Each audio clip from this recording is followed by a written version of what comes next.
Hey guys, sorry I had to do something for work. I got some Subway today. Looks good. Just ran from work. Pretty crazy.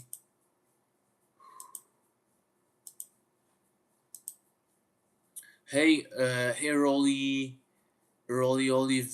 Olivera. Hey Jack. Okay, let's see what this is.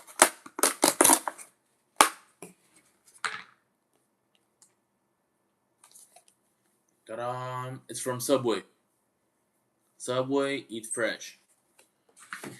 And free advertisement. Okay guys, let's see how this tastes.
Reflecting poll here in Washington and peeling paint are leading to vandalism claims from the president and criticism from Democrats. Trump is now threatening vandals with a 2-year prison sentence for defacing the newly renovated landmark.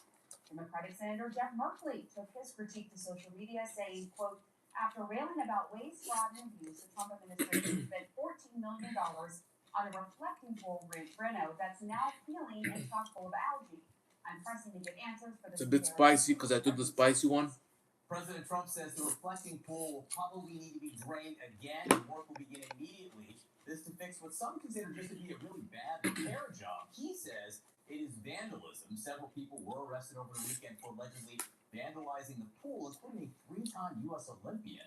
The president claimed that some of them were pouring toxic chemicals into the water. They say they were just touching the paint at the bottom that was peeled off. I want to get right to CNN's Tom Foreman. Tom, I know you spent a lot of time there over the last few days. I'm glad to see you are not in federal custody. You are here to report on what you have seen. Yeah, talk about money literally down the drain. They're talking about draining this thing now, and I guess kind of starting over to repair what happened.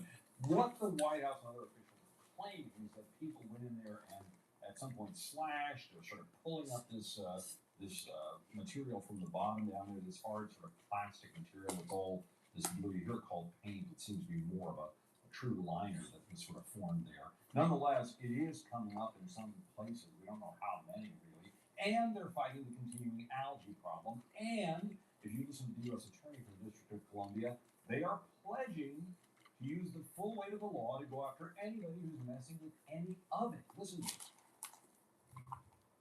There are several citations that have been handed out to individuals, and these are cases that will be prosecuted to the full extent. If there are more serious products that are put into the reflecting pool to create more algae or a big... Very good foundation for a successful final deal. The final deal is a house. We set the foundation. We haven't built the house, but we've laid a successful foundation to get to a good place for the American people. The vice president is now heading home after talks this weekend, and he said that the Iranians have agreed to let Skinny? international nuclear I'm not skinny. country. Critically, though, Iran's foreign minister is I weigh about 180 The pounds. United States says that it's willing to unfreeze Iran's I'm trying to lose gas weight a bit. The they're used to purchase American agricultural products. But that progress was almost delayed this weekend after Iran's military said it was once again closing the Strait of Hormuz in response to continued Israeli attacks on Lebanon. I'm eating Now, a that President Trump Subway salad. threatened Iran's negotiators themselves. The president telling Fox News his message Uh, to Iran was, It's made with close it and you won't have a country. You won't even make it back to your effing country. And that led Iranian state media to say that their negotiators were actually leaving the talks, claimed that Vice President Vance today refuted. After that initial meeting, there was this, sort of social media fire. wow, the national average is 207. I'm 5'10". I'm not very tall. So I would just encourage the media, mistrust a little bit what you see coming out of Iranian social media. They can be confusing negotiators, but we feel like we're making progress. How is the administration really feeling about the state of these negotiations now that Vice President Vance is on his way back? Look, they're feeling cautiously optimistic the same way that you heard from the vice president there, but they're not going to get ahead of themselves. They've seen this before, and they've gone down a path in which they said that these deals were going to happen any second, that everybody was acting in good faith, only to have the rug pulled out from under them. I think it depends also on the height, you know. If you're not that high, you cannot weigh that much, you know. Something that we know, at least from people on the ground there's a lot of confusion about the Strait of Hormuz. Of course, it was technically supposed to be open, but as you noted, Iran saying that they were closing it back up has led to a lot of confusion on the actual I'm 37.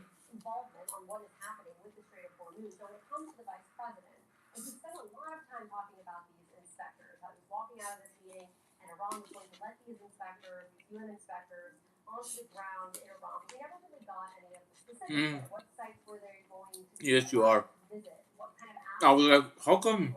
In my head, I was like, what? that visiting these sites, these UN inspectors visiting, was part of the Obama deal as well, the deal that President Trump ripped up.